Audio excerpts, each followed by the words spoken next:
Good morning. Um, I'm asking if there are any questions from our last sessions or questions from anything that has piqued your interest.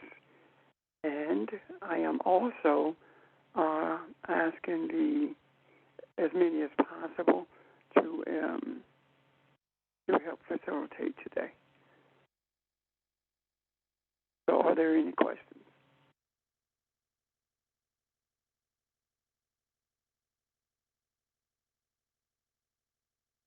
Well, for the last few weeks, we have been talking about the eighth sense. And the eighth sense speak to us about how we are to be as Jesus was when he was in the earth.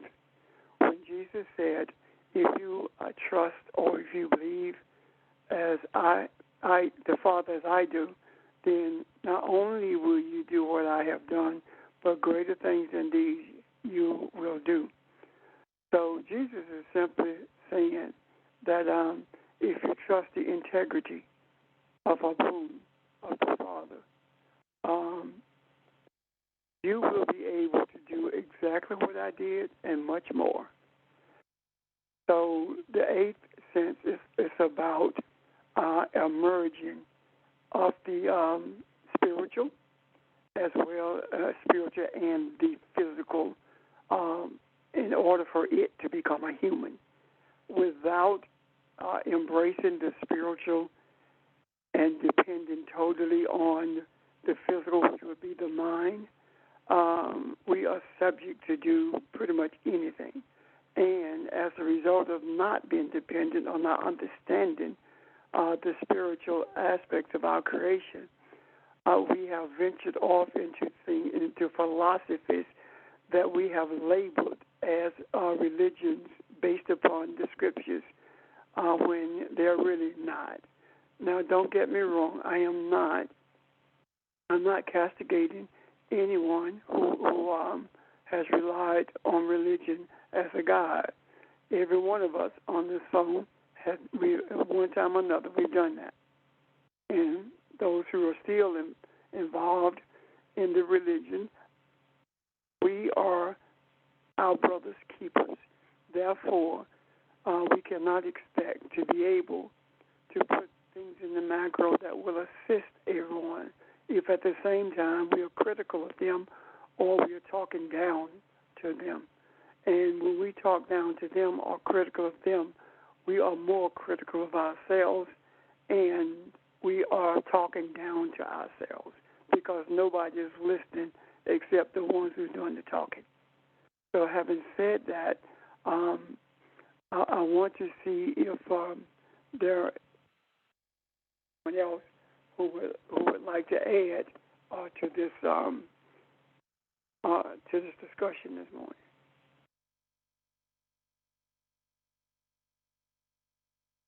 Hey, this is Nick.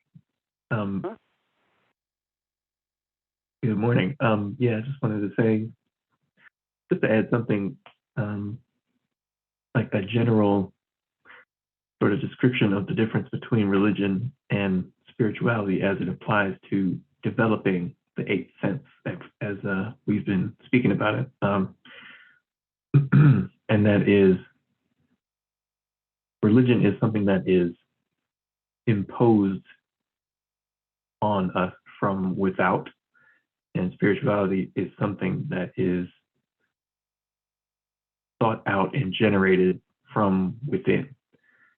And that's very similar to the nature of the eighth sense as we've been speaking about it. It is not initially something that seems like it comes from without, as does our other senses, sight, touch, smell, etc. It is something that we learn to cultivate and generate from within, and then it has an influence on what we are able to perceive that appears from without, or that it appears that it comes from without, but it is an internal sense that develops. I'm done. I want to give a quick example of what Nick means by within and without. If any of us think about something in life that we enjoyed or we discovered that we really liked, but it was something that was odd because no one else liked that particular thing, so it may seem a little peculiar. The liking of that particular thing was not because your mother, your brother, a sibling, or someone else around you liked that particular thing. It is as if you discovered that thing on your own and took a great liking to that. So that was something that sprung up from a sense within yourself, and it was your own self that connected to that particular thing, and you wasn't told or just influenced by some outside source because my this other person that's very close in my life likes this particular thing, so I took a liking to it too. So that's when that's an example of what Nick is talking about in terms of the spirituality of, I guess, stemming or having its origin from within. I'm finished.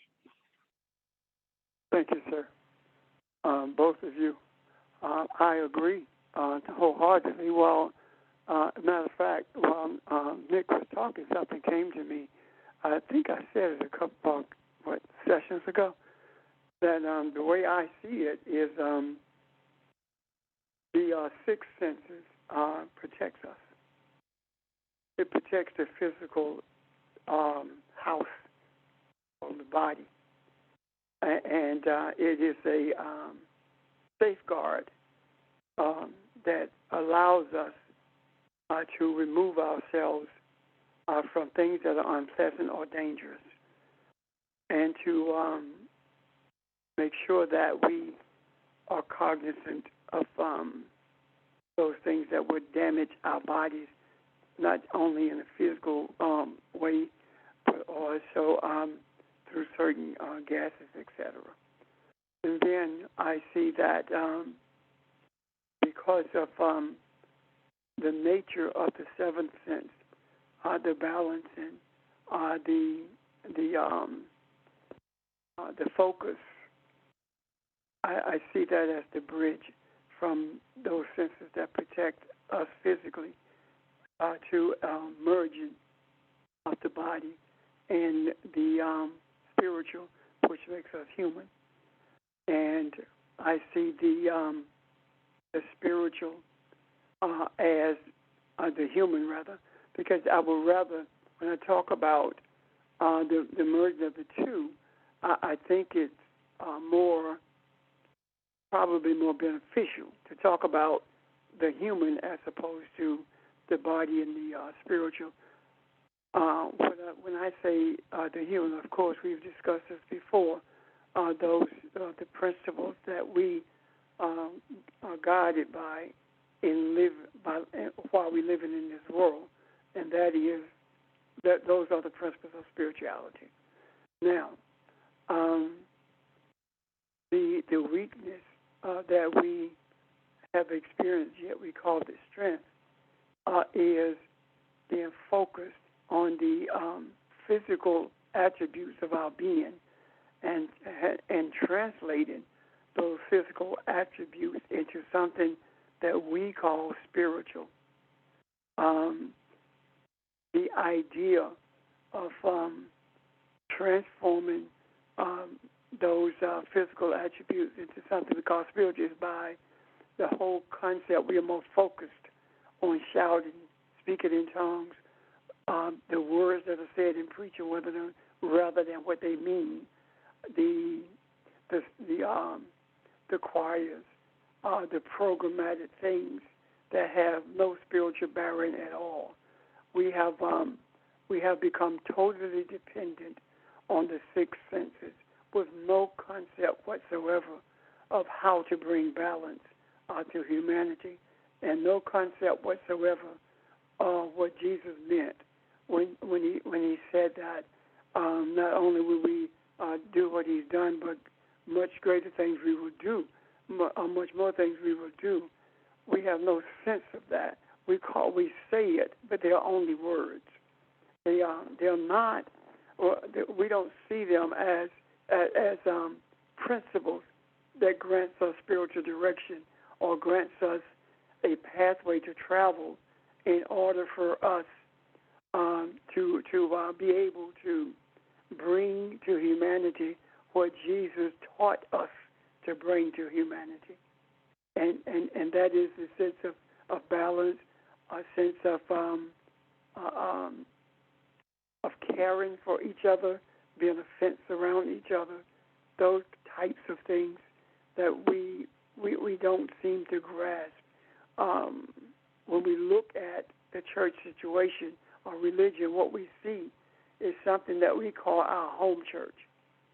And that manipulative statement is simply impressed upon us in order to keep us in that particular geographical location.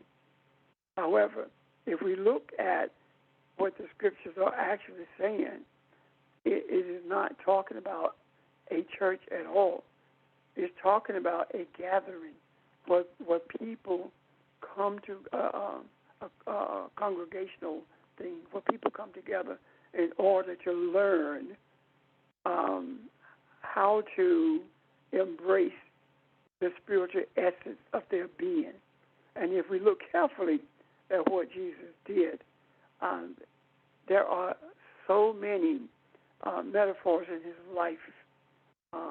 When we talk about the woman with the issue of blood, when we talk about the opening the blind eyes, when we talk about the woman at the well, all of these are metaphors that speaks loudly to us, but we see them as quote-unquote sermons or opportunities to excite people rather than opportunities to engage people and help them to understand the essence of who they are. Are there any questions or comments?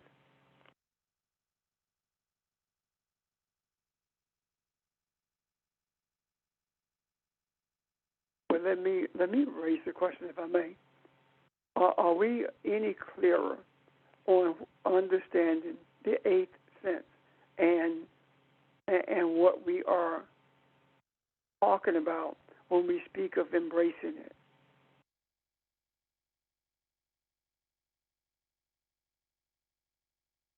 That would be a yes or no or a question, right? This is Vermel. Yes. Yes. For me, I think I have a better understanding, but I don't know that I could say I totally understand it. Well, I doubt very seriously if any of us can say that for me. Okay. See, this is what we have done, which is extremely erroneous. We have made moves towards embracing the spiritual the same way we do academics. With academics, when we talk about a principle, our expectation is to see it in action, know when it starts. If I were to talk to you about balancing the books and accounting, that's something physical you can see. If I talk to you about how can we lower fuel prices, that's something that we can see in the physical. We have applied academic understandings to spiritual. We cannot academically embrace the spiritual. Efforts to embrace the spiritual academically is making an effort to embrace the spiritual with a mind as opposed to the soul. And when we make an attempt to embrace the spiritual with a mind, we end up with religion because our minds have been warped to the extent that they have been overriding our soul. When we talk about, I knew that car was going to turn in front of me, that's a message from your soul. How many times do we override it? How many times, and then we say, God, I wish I had listened. So in response to Vermeil and a lot of us, what I'm saying is that please, would everyone make sure your phones are muted? Would you make sure your phones are muted, please? Thank you. We cannot sit back and wait to see how the spiritual is going to work out so that we can see whether or not we have embraced it or grasped it. The foundation for grasping has not changed. Grasping, embracing, walking in something is based upon desire. Our desire is the substance that allows us to be able to embrace the spiritual. And what happens is we see the actions of it, or we see the results of it retrospectively, as opposed to seeing it as it happens all the time. And the day will come when we will be at a place where we can see what's coming and are able to respond to it in a way that's going to be beneficial to all. Questions or comments?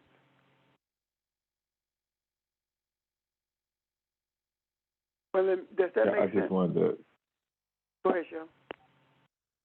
I just wanted to comment quickly on what you were talking about in terms of the all of a sudden we walking away and saying we're different in terms of we know something pretty much from our mind, which is not, I don't want to say it's not the aim, but it's not what it is that we're actually talking about. What we're talking about has to be more so embraced. So for an example, you can't just make something simple. You can't just have a loved one to tell you that you love them and then you go on in your head, so-and-so loves me because they said they love me. Rather, in the embracing of art about it, it's not that you know they love you because they said they love you. You know that they love you because you can feel that love and that connection from them, so to speak. You can feel that care and admiration of them. That is when we're talking about the idea of more so the inner senses, and when we're talking about embracing. And that's more so what we mean by feeling something and knowing something. That first person just knew something, quote unquote, knew something from the outside because they were told so. And so they don't even really know that for sure. It's just, hey, it makes sense. I believe this person told me they love me. So yeah, they love me. Rather, that second one is a lot closer and is actually a part of you. We talk about experience all the time. You're actively experiencing that particular love in terms of, when I say experience, it's more so like you're interacting with that love. You're one in one with that particular love. That love is a part of you. It is you, so to speak. So when we talk about the difference between embracing and the difference of just knowing something or understanding something, so to speak, that's the difference that we're trying to make clear. I'm finished. Thank you, Sheldon. Good example. Go ahead. Hello, it's Ron. I had an example as well, and goes back to what Nick and Sheldon said earlier. I was listening on TV to this cyclist who's been very successful, and his assessment of things kind of really surprised me of how spiritual he made this sound. But he was talking about riding, and he talked about this happening when he gets extremely fatigued, when he just feel like he can't go anymore. He says he can feel his body, and the energy of his body goes to his legs and to his feet, and his feet become one with the pedals. And then he can see the all the cogs and the gears all working together, and with his feet, and he see the tire spinning and the road becoming one. And it doesn't matter if it's raining or snowing or whatever it is. He knows that he's going to be able to get the oxygen or water that he needs while he's pedaling. So he concentrates on being one with the machine and being one with the road and being one with the elements, and how that pushes him forward. And I just want to put that with what's been said earlier. When we looked at religion, and if you think about religion, it isn't a bad thing if it's a beginning. Nick talked about without and within. We are born into a thing where we trust our parents. We trust those people who love us and bring us up, and they introduce us to whatever they introduce us to. And we embrace it, maybe not because we love it so much, but because we love them and we trust them. And we join on to this thing, and at some point, it should be something that you question or you seek to understand for yourself. And at that point, you can move on from it, or you can stay there. But just as the cyclist, he's becoming one with what he does, and he becomes one, he gives it all. It comes from the inside rather than from the outside. So you have those who love cycling, who understand what he's talking about, and you have those who just get on the bike and pedal, and they're looking at it from an external experience. But his experience becomes internal, and it is heightened, and it all becomes something that is uniquely spiritual. So when we look at this, that transformation can be either I'm becoming one with myself, or I am just merely practicing cycling and riding. And although the practicing cycling may have some success to it, it will never lead you to a spiritual place of awareness and being able to experience what he described when he talked about reaching that point of fatigue. So I just listening to what everybody's saying, and we think about religion and how we got there. It's not a bad thing if we don't stay there and move on and seek the more, and understanding that there is a lot more, not only to us, but to the Creator. And that should be the beginning of a journey.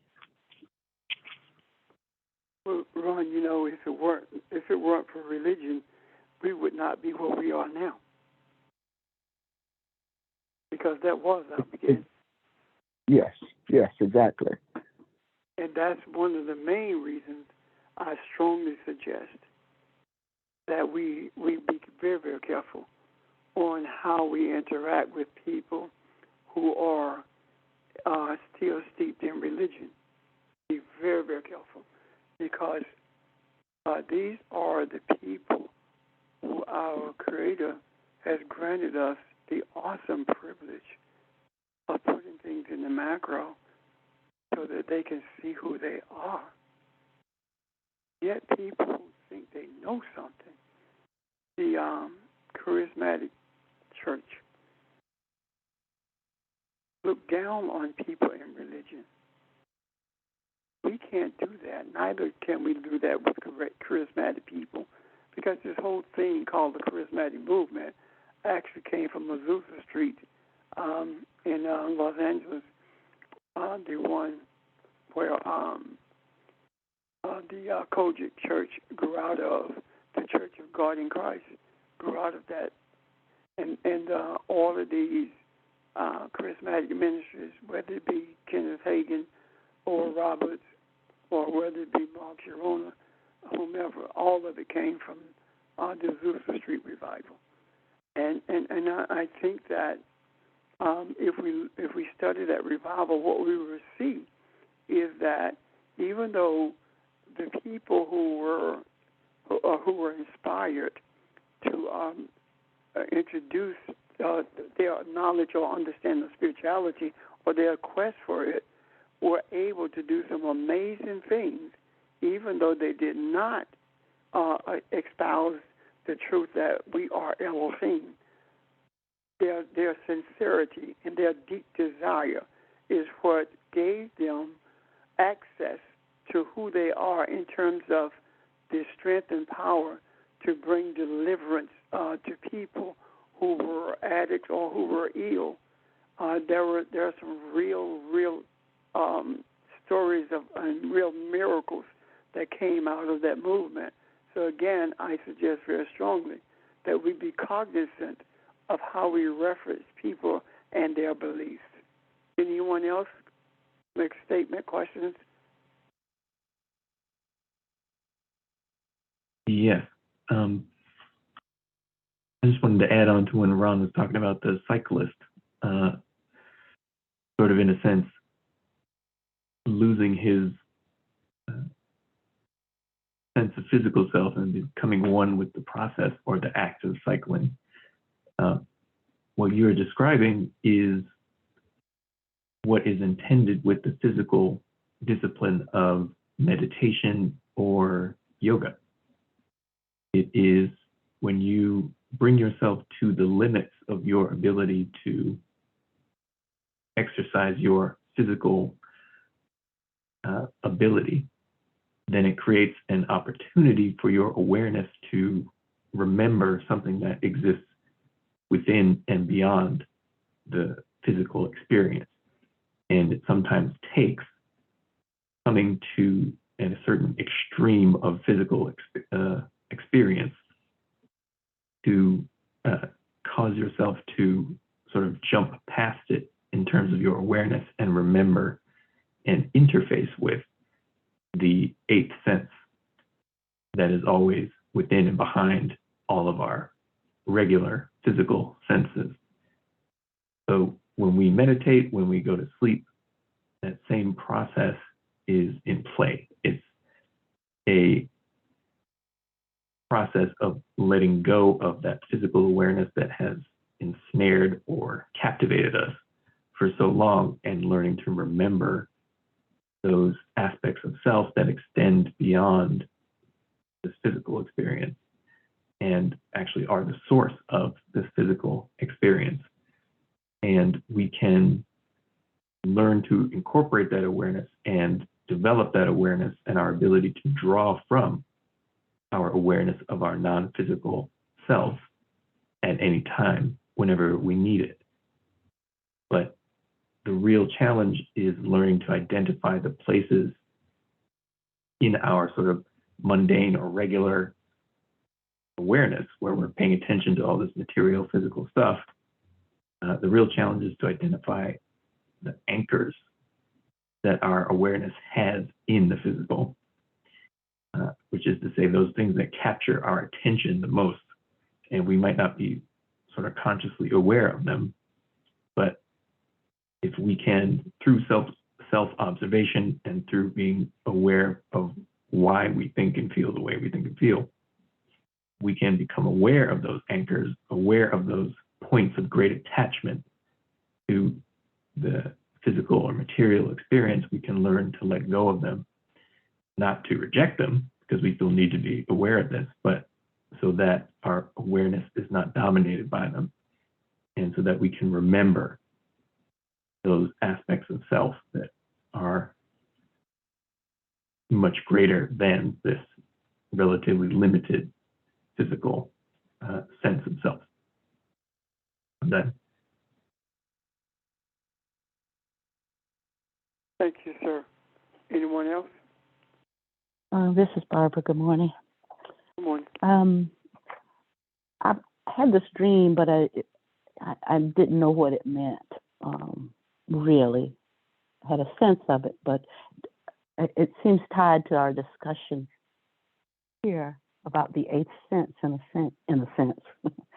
I dreamt this on February 3rd, and I dreamed that I was at a school or a place of work or a place with taller buildings around me, and I had to go from one building on that campus to another building that was very tall, and I was able to enter that building at quote unquote street level, which means there was no issue with entering.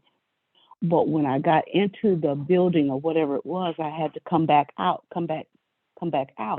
and somehow the street entrance was no longer available to me, and I had to, and there were these steep, narrow steps to come down about a 60-foot or so descent, and the steps were as narrow as a brick. So when I looked down with my eyes, I was dizzy. I thought I would lose my balance and fall coming down those narrow steps. But the steps were not as narrow as bricks placed together. The steps were narrow as one brick. So I closed my eyes so that I could not have that, that distraction of the depth and the distance to the bottom, and just took one step at a time. And when I took that first step, with my eyes closed, my foot seemed to gravitate toward the right spot. It's almost like it just locked in on the right spot on each brick. And at the same time, in each step, the brick almost felt like it latched on to my heel from the back, and yet not a hard latch, because when I needed to take the next step, it gave instantly. It gave way. It unlatched instantly. And so when my eyes closed, that's the way I took each brick step down until I got to the bottom. And then when I got to the bottom, I opened my eyes. So I don't know what it was saying, except that sometimes we let the distractions of the physical override internal senses of a particular situation or whatever it is. And this dream reminded me of the things that as it's been teaching about the eighth sense. You talked about it, Nick talked about, Sheldon, everybody talked about. So anyway, I share that because it speaks to me more now. Thank you, ma'am. Any comments or questions about Barbara's dream?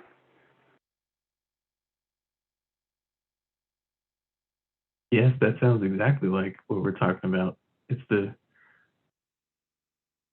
intuitive awareness that guides from within, as opposed to, in the religious sense, the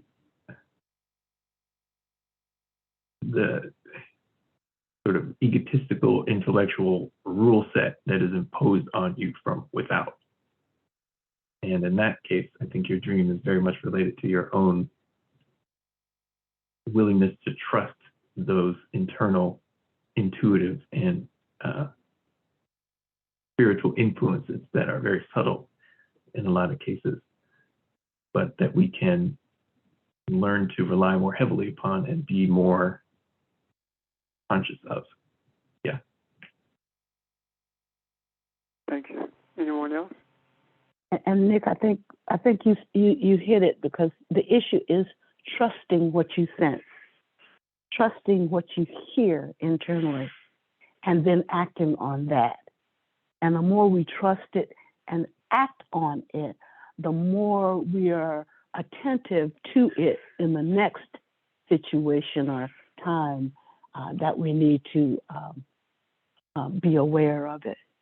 So we have to trust what's within rather than the distractions without. And I think, Barbara, thanks for sharing, by the way. I think also that we have more opportunities than we realize. And we see them as being something menial. Like, I do believe that we are given every opportunity to trust what we are here internally. And we have a tendency to dismiss it, and it's difficult to not dismiss it because we've been doing it for so long. Something as simple as the car coming and turning in front of me, or that light's going to change, or a policeman's down the road, or as I went, Imani left yesterday, and I locked the storm door, and something said, "Don't, she's coming back." But I did it anyway and sat down, and she came back to the door because she had forgotten something. Things like this, they are training for us. And if the more we make an effort and deepen the desire to hear and respond to it, no matter how menial it may appear to be, these are the smaller things that give us rulership, the privilege to set boundaries for the greater things.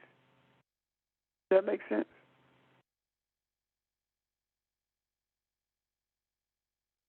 Yes. Go ahead.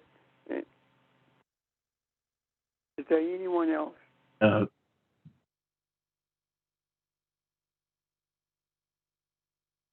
Nick? Yeah, I was just going to say, it is those smaller things that we have the ability to pay attention to at first that are training for the quote unquote larger things, but really it's all the same thing. It's just a more intense or heightened small thing, but the what you learn in paying attention to those small instances of this is the same. It's the same as what is needed for the big things. Okay. Absolutely.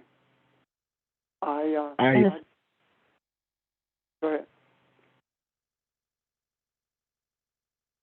And it's almost like this is showing us in that our boundaries are totally unrestricted. Whereas if we stay right where we are in the physical, just responding to things physically, our boundaries don't stretch. But when we begin to respond in the eighth sense, that's when we, for lack of anything better, I just remember when Reagan talked about touching the face of God, and it's like our boundaries have no boundary when we begin to respond in this sense.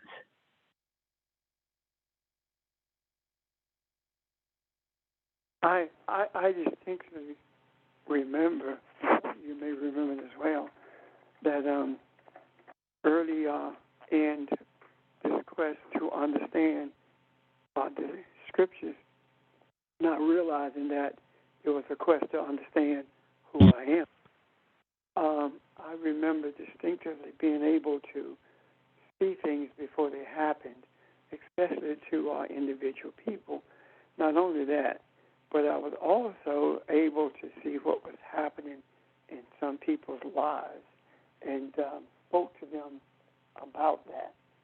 And I also remember when I heard this voice internally say to me, "Now that you've seen what can be, I'm going to take you back and show you how it happens and why it happens." I did not understand it then, and as a matter matter of fact, I did not see it clearly until now, with that voice saying to me, they're just going to show me what happened and how it happened. This is the how. The how is by embracing who I am, who you are, who we are. The reason is because of the way we were created. We were created to do this. However, at the time that I and others were engaging in this, we saw it as an extension of our religious understandings. We did not see it as we see it right now. It was then that we spoke of being prophetic and having the power to bring healing to people. Now, I do believe that if the focus had remained simply on being quote-unquote prophetic and bringing healing to people, that would not have been any growth to the place of to the point of understanding that we are Elohim, and the reason things are the way they are, the reason things happen the way they did, is because we are Elohim. Those who sought to market these abilities are the ones who got stuck in their marketing. They gained a lot of money, but they lost all of the guideposts that was leading them to a place of understanding who they are.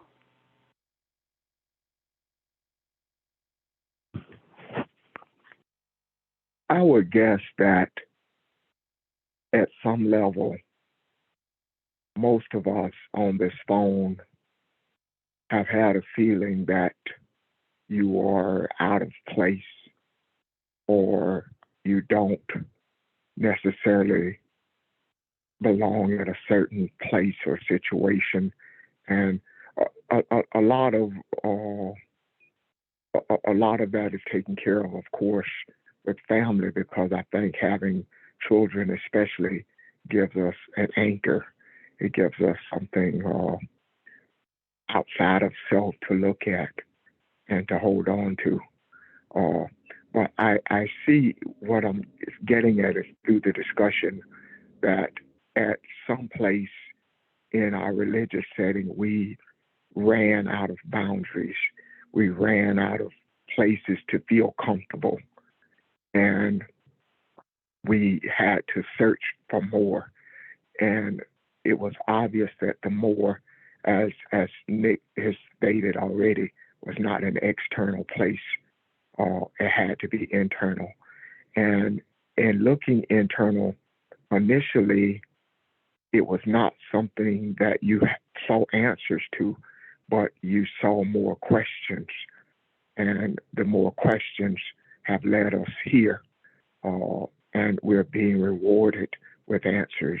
But it all starts, if I'm listening to what everybody's saying, what my own feelings are of that quest of not feeling like I belong in religion anymore. I don't belong in this setting anymore. And I've reached a place of I need to move. I'm expanding and I'm feeling uncomfortable. I'm feeling trapped in a place that is not giving me room to be who I am. So I just think, in listening to that, this where we are now, the eighth sense is sort of a reward for that, for not only making that, having that awareness, but starting that journey and now being able to put answers together and all make sense. And something Barbara said that kind of sums it all up. The first thing I heard her that I caught was she, in that moment of uncomfortableness coming down those stairs, she closes her eyes, which speaks volumes to me. the trust and the vision that is seen when her eyes were closed. That's where we are now.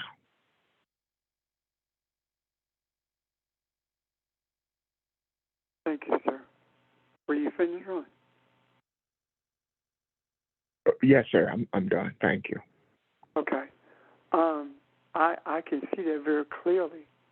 And I wanted to raise another question, too, because what we are actually doing is looking at the attributes of this eighth sense without even saying it. What do we mean when we talk about hearing internally or going inside of ourselves? What are we talking about? What does that look like? I'm not sure how far I'm going to go into the answer to the question, but I'm going to piggyback off of Ron, and I think it's going to head in that direction. Starting off with a lot that has been said thus far today. With everything that's being said, I noticed, especially when you started off, Pastor Richard, when you're talking about the things that were done in a religious setting that most or not all of us are familiar with in terms of like singing and shouting, things like that. And to think that when we spoke earlier about the difference between what we are talking about, we mean by spirituality and talking about religion. And the only thing that religion was trying to be spirituality in a sense, but it was without the most important ingredient, which was the thing that we've been talking about, which is the eighth sense. And even though we just started even identifying it as the eighth sense, this is something that we've been talking about and becoming more acclimated with. And when I say acclimated with, I don't mean from, once again, understanding from a knowledge standpoint, but walking into it more and more and actually understanding and starting to hear or become more aware of that inner voice that you're actually that you just asked about, that you mentioned just now, and that what we were doing and why Ron can't go back to religion is because he began to become more in tune with that voice. And for example, we talk about different ways to hear that voice and going with inside. And one thing that we mentioned is meditation. And now going back to when you would, What voice? You said that voice. Oh, that inner voice. Sorry. When we talk about that inner voice and different ways that we become more in tune with it or more aware of it, and being able to take heed to it, and that voice becoming stronger and stronger, and our trust growing into it. Those were all the things that were there that was initially being done from like our origins, let's say for Africa, and it's done in indigenous places when they are like shouting and dancing. That was a form of meditation. That was a form of experiencing being one with the Creator and experiencing when that person experienced at that particular time, going in a trance of a sort and going beyond the body. And that's in doing that, that was coming more and more aware of that inner voice, understanding that that inner voice was actually them as the Creator, and having a greater and greater understanding of that. So I just wanted to say that at the moment, as we go further into your question about the inner voice. Thank you, sir. Anyone else? Good morning, everyone. And just hearing what everyone has said, one of the things about Christianity that we may need to explore or look at, Christianity is designed for an African American who has made it by way of money, and they see Christianity as a safe haven. And that's not my saying. That comes by way of a comedian actor called Corey Holcomb. And when he said it, I thought about it. That with the African American who has made it financially, certain conversations they just can't keep up with, and it's not all of them. I was privileged to a conversation where they were talking about the Super Bowl halftime show, and my cousin stated that Mary J did a thing, and my response was, when you look at Dr. Dre and Snoop Dogg, these are like the pillars of gangster rap. And in gangster rap, does it disrespect the female? Yes. However, it does not alienate the female's rebuttal. It requests the female's participation to challenge what was said. And in the comparative degree, when you look at Christianity is probably one of your most violent religions because it does not want the female to speak. And no one didn't say anything. No one didn't say, George, I agree with you, or George, I disagree with you. Everyone was like in complete shock. So just based on what that comedian said of what Christianity is designed for, is, you have to look inside your inner self, and you have to know some history. That's it right there. Okay, thank you, sir. Christianity, actually, what I made a note of a few moments ago about what Christianity actually did. I do believe that Christianity, that Islam and all the other religions, are religions that were given to us for the opportunity of safekeeping. What I mean by that is this: the very words that we live by, very words that we live by in terms of religion came from the scriptures. And if it were not for religion, if those scriptures had not been used for enslavement, for manipulation, for greed, if those scriptures were not looked upon as opportunity to quote-unquote make money, then all of the books would have been burned. And it would have been much, much more difficult to get an understanding of who we are and who we were created to be.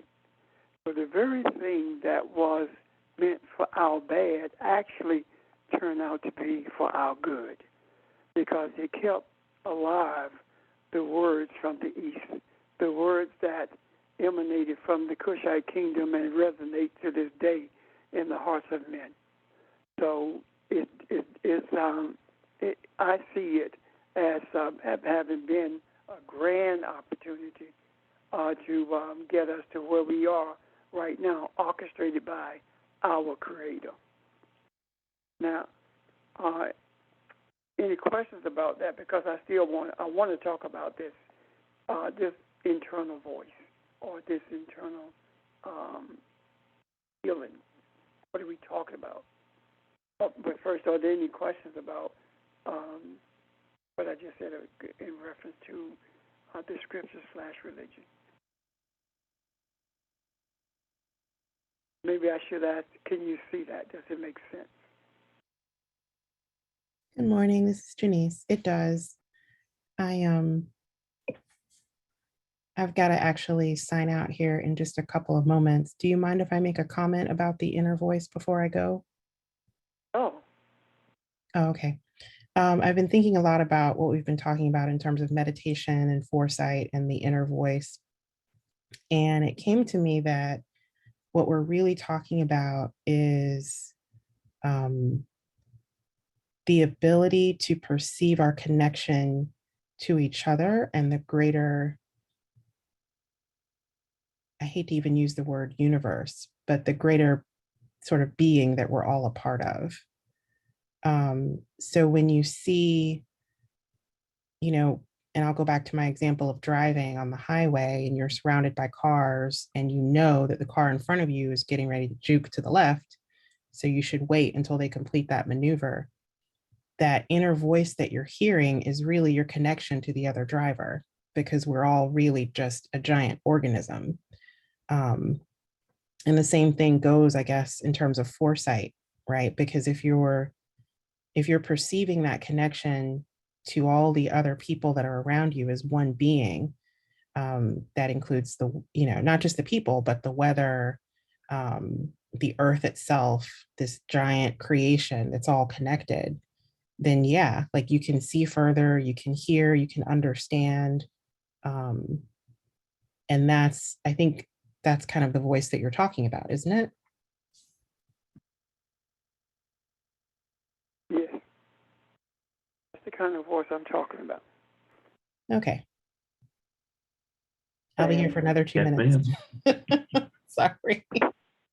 Okay. Yeah, I was shaking my head, yes, as well the entire time you were talking. And when Barbara mentioned earlier about beyond the boundary, that what is happening in that particular moment with the inner voice. Through the inner voice, we extend out from the limits of our human self. And then when you were talking about, you hate to say it, but kind of join in the universe, you actually, the inner voice is tapping into the mind of all, the sight of all, the knowledge of all, the understanding of all. And when I talked about the love a little while ago, that is what it's actually talking about. And when Pastor mentioned that this happens and we have opportunities to do it all the time, it does happen all the times when we're feeling one another. Feeling people's presence and things like that, but we just don't think of it in that particular way. When we're feeling someone's presence when they enter in the room, for example, we're feeling their mood, etc. And that's without it even being touched by our bodies, and that's not that's without using our normal physical senses. All of that is kind of the same origin, kind of like the same thing in that example that you just mentioned. I'm done. Thank you, sir. Anyone else?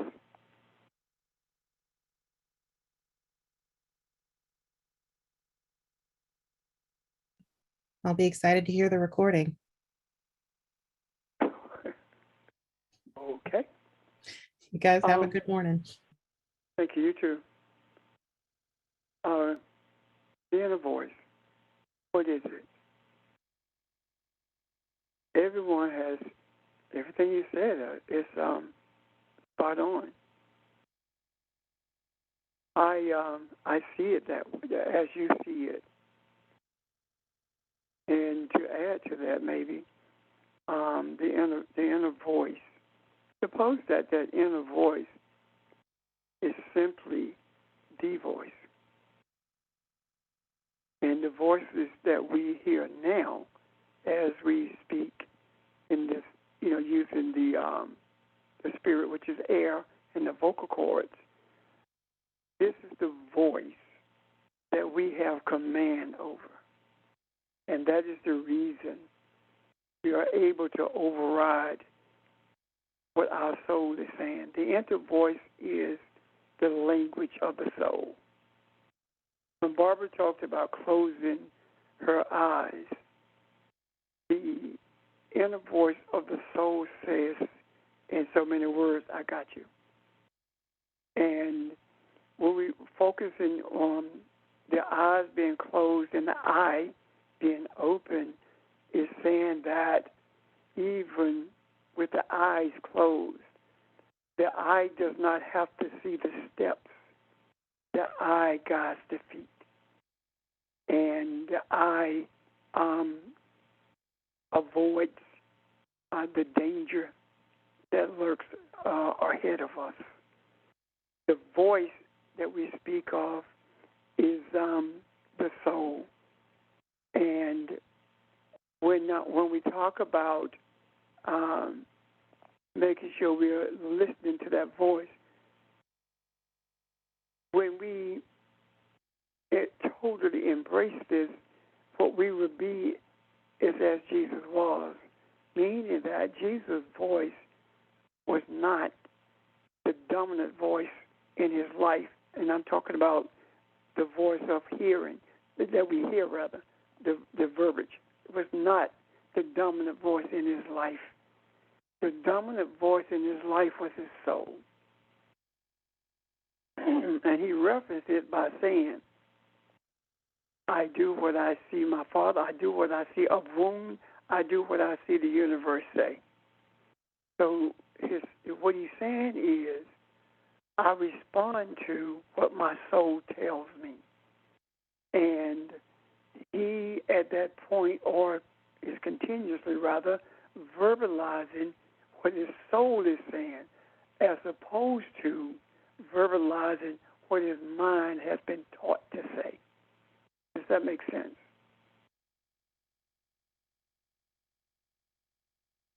Yes. Yeah. So when we embrace the essence of who we are, that's also embracing that voice. And doing the example that Barbara gave about the steps being the size of a brick, that is definitely opportunity to trust the integrity of whom, trust the integrity of the Father. Because if you are not trusting the integrity of the Father, there's danger. The danger is there. And simply because we say we trust, quote unquote, God, or simply because we say that the universe or the Father is who we trust, it doesn't necessarily mean that's true. What are your examples of trusting it? What are the examples of making sure that the dominant voice in your life is the voice that's the voice of your soul? And I hope I'm distinguishing clear enough the voice of the soul from the voice that we have allowed to be dominant in our lives. The difference between the two and the power that one has over the other. Questions, comments? Do you understand what I'm making every effort to explain? As you talk, it came to me that the size of the brick is not the usual size of the physical step that we would come down. And so it also speaks of coming from a place of balance, because you'd have to,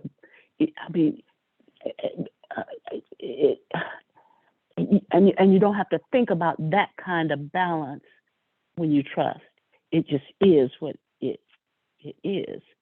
And so that's part of that integrity of a wound, of the trusting in the integrity of a wound, that I just know I'm going to be kept. And so when you come from a place of balance, that's the eighth sense.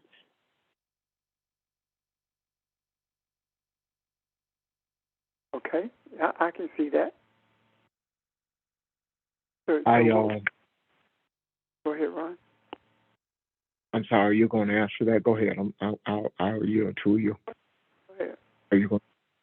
Well, I think listening to your explanation and what Ms. Barber just said, I think you were answering to something Vermille said at the onset of this. Is I see part of it. I think she sees more than what she thinks she does, as we all do. It sounds like when S introduced this and looking at how he laid it out,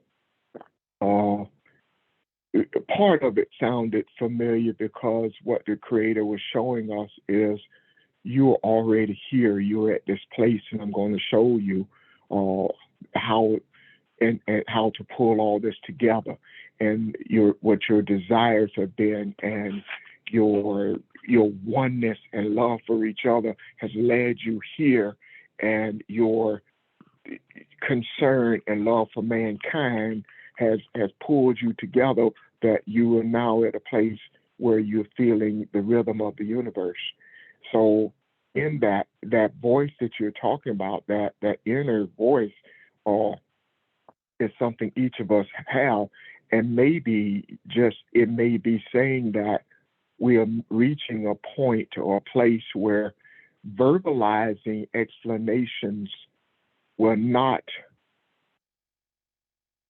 be the best way to see things, that you will now hear and see things from a rhythmic perspective, and kind of perceive and experience them more so than understanding definitions. So what her desire to see this is maybe each and every one of us seeing it universally, but also the depth of it, seeing it in your own language. You're seeing it based on those experiences that you have, but that is not a bad thing, because the closeness allows us to share those rhythms. And so what one has, we all have. And that inner voice is not only important, and I'm going back to emphasizing the emotions and the meditations, and that's all we've been talking about. So all of those things are coming together, and as we meditate, and as those emotions become disciplined, where we don't fly all over the place, but we continue on the journey that we are, and that's seeking love and kindness for mankind, it opens up more and more of this through us. So as you said in the onset passage, we're studying attributes. This is going to be something that it will be hard to define or put into words exactly what the eighth sense is. It is an experience of self in the universe expanding and contracting and becoming one with not only each other, but with what all the energies are out there. We are one with. So I think I'm rambling now, but I hope that makes sense. No, you were not rambling. The idea of definitions is an exercise in academia. The idea of having to define everything is a function of our minds. That's how our minds have been trained from this environment that we live in, from the dominant forces in our lives. When we speak of the essence of spirituality, there are no definitions. You're right, there are only experiences. And we will not be able to define the eighth sense any more than we can define what love is. We experience love, but to define what it is extremely difficult. And the idea of explaining the eighth sense is difficult. We talk about the attributes of love, expressions of love, and that doesn't really define it. So we can only talk about the experiences of the eighth sense. We could talk about the characteristics, the attributes of the eighth sense, but a definition, there are no words to define it, because that is who we are. We are indeed, excuse me, we are indeed that eighth sense living in a physical body. And it is the embracing of the eighth sense that truly makes us human. Questions or comments?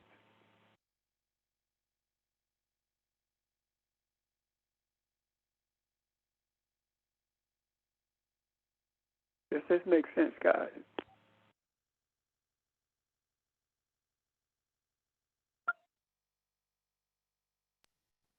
Yes. Yes, yes. Or are there any other questions or comments?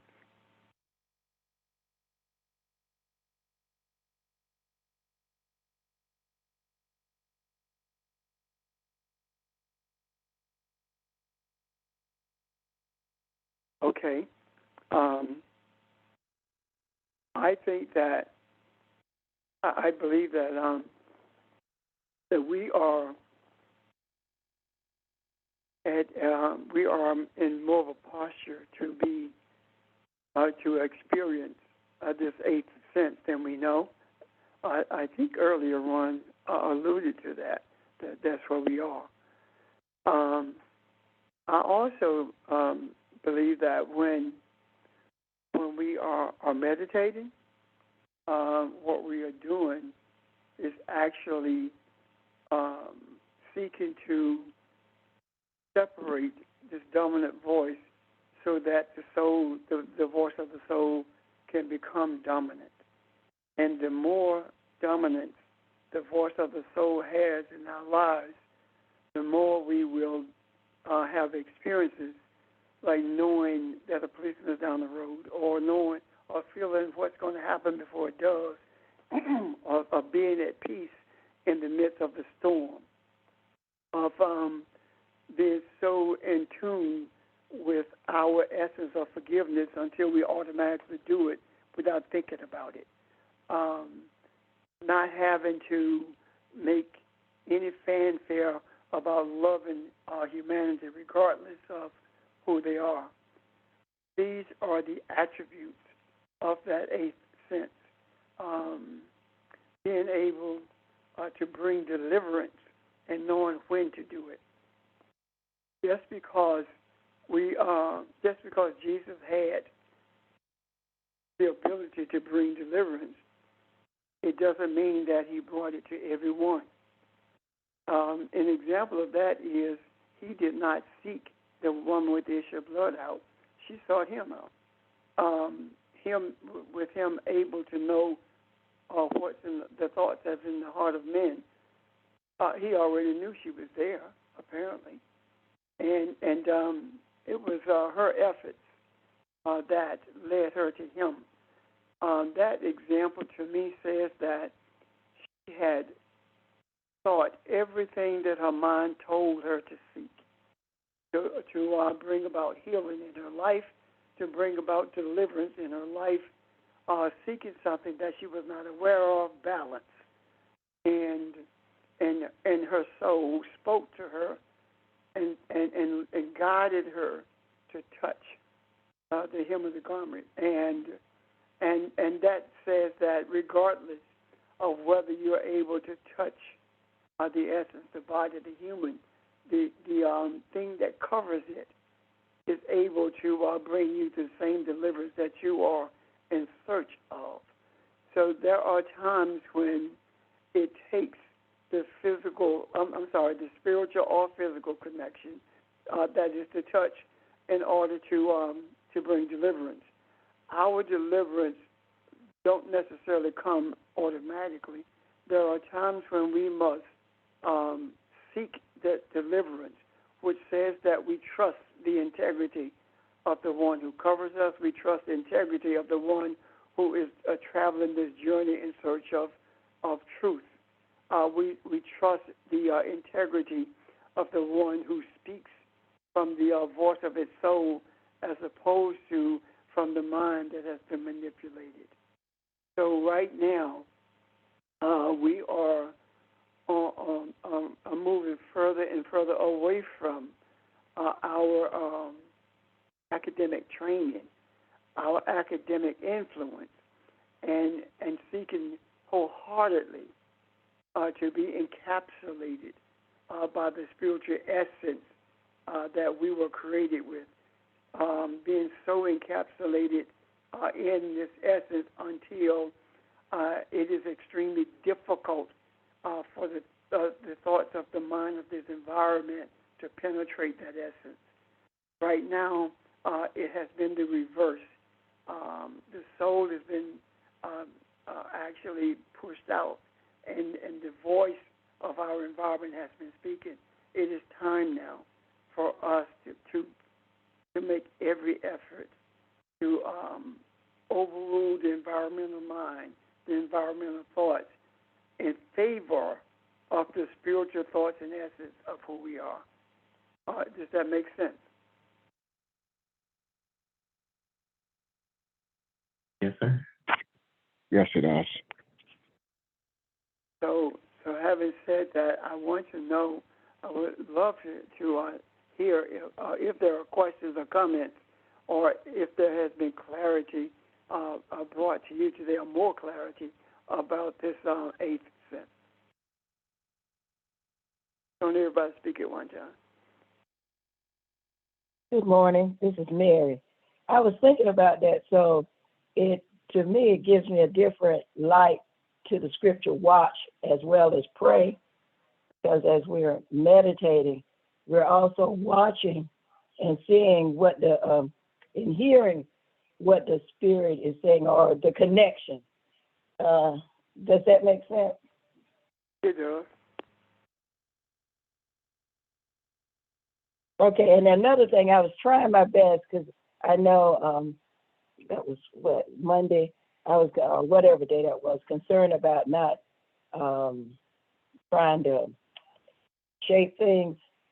And it is a process of not, because I don't know where I get it from, but I'm very opinionated, to get away from having an opinion, but allowing the universe. It's in the hands of the universe. And I'm beginning to grasp that more and stop having my own thoughts, opinions about things. Or if I do, not to verbalize it, but then to say, your will, whatever the universe is. That's all. Thank you. You're welcome. All of us are opinionated to a great degree. And that's one of the things that we are making every effort to filter, so that it's not our opinions, it's simply the truth. As far as you being opinionated, that was probably more difficult for you to escape, knowing who your mama was. However, it is possible for you to filter that. Yes, and it's a process, and I've noticed the difference in myself. So I'm being aware and being conscious. So it's a working in progress. Thank you. Absolutely. And please know, there's not just you, Mary, but all of us. Please be reminded that every one of us, regardless of what we think we know, we are being guided through a process.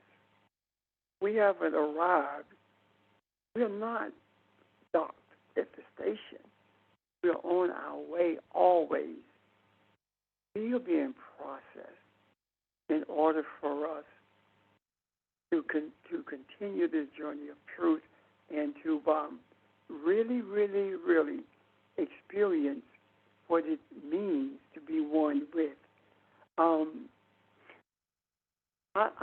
I believe that when we see things, like when we hear things in the news, and we be like, no, it's more to it than that. That's processing through this and knowing that there is a spiritual message in it, but we're not necessarily clear of what it is. And I'll give you an example. There has never been a war that this nation has spoke more about than this war between Russia and the Ukraine. When Biden green-lighted this, look at what happened. I mean, they have talked about this stuff and are talking about it so much until it's sickening. Not the people. The people, I have a heart for them, and I know you do as well. No one should have to suffer like that. But to inundate the mind with all of this news about the degenerative nature of Putin and about all the efforts to stop him, there is something else going on here that we have not been privy to yet.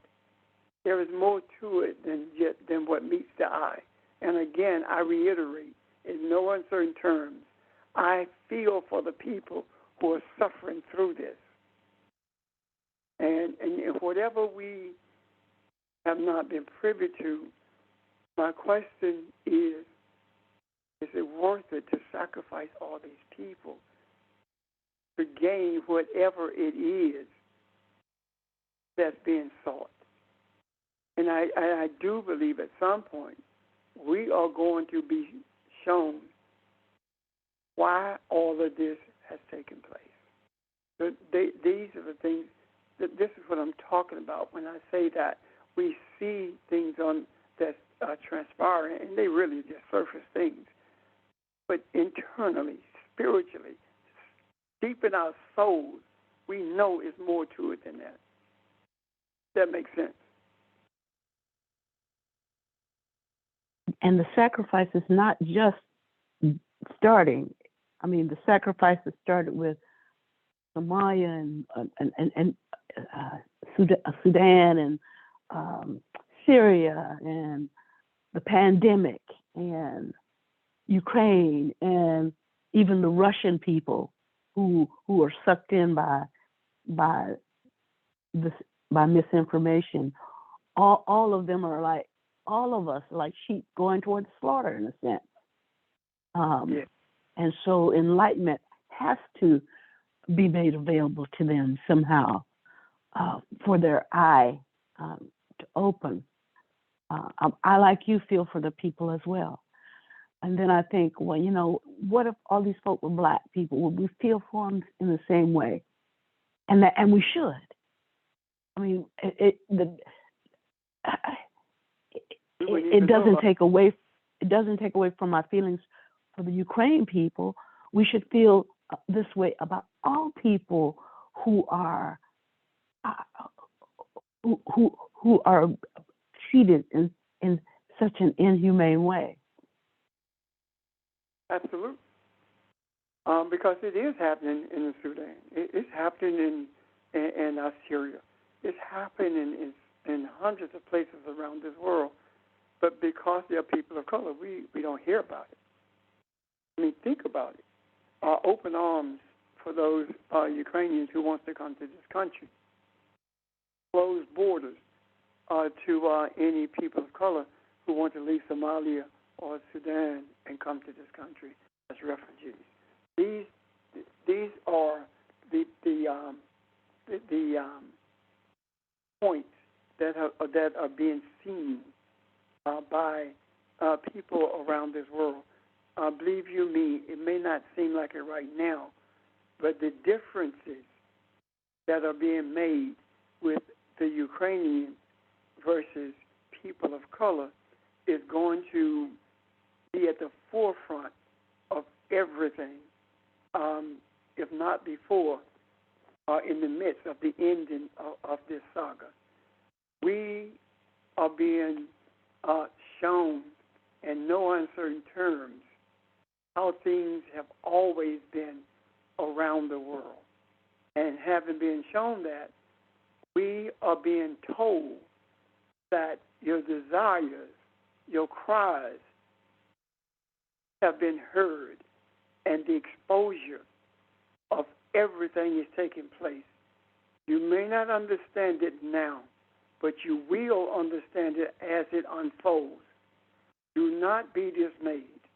Do not feel as though your journey is wrought with failure, because it's not.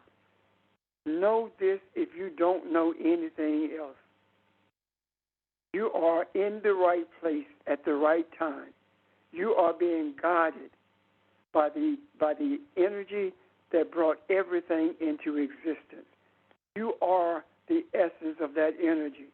And because of that, you cannot be defeated, neither will you be misinformed or misguided. Stay the course and hold true to knowing who you are. And I guarantee you that you will see the magnificent change that every one of us are seeking.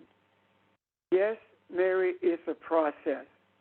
Yes, to everyone, it's a process. No, we will not be able to identify it as we identify different philosophies, whether it be Machiavelli, Thomas Hobbes, or whomever. No, we will not.